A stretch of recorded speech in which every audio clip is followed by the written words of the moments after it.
Good morning, families and friends. You see, my topic for today is changed by looking. You see, have you ever noticed how the more time you spend with someone, the more you pick up on their habits? You see, you start to sound like them, even laugh like them. And that's exactly the principle Paul talks about in 2 Corinthians 3:18. By beholding the glory of the Lord, we are changed into the same image from glory to glory by the Spirit of the Lord.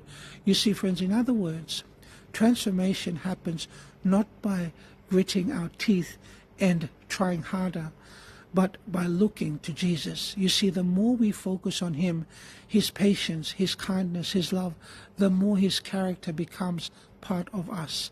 You see, Ellen White puts it this way: by beholding, we become changed. And here's the good news. You see, friends, it's not instant, it's gradual.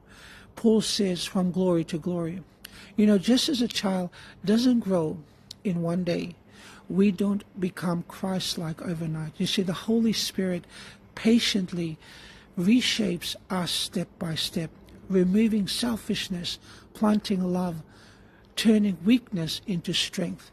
So if you've ever felt like you're not there yet, remember, Jesus isn't asking for perfection today.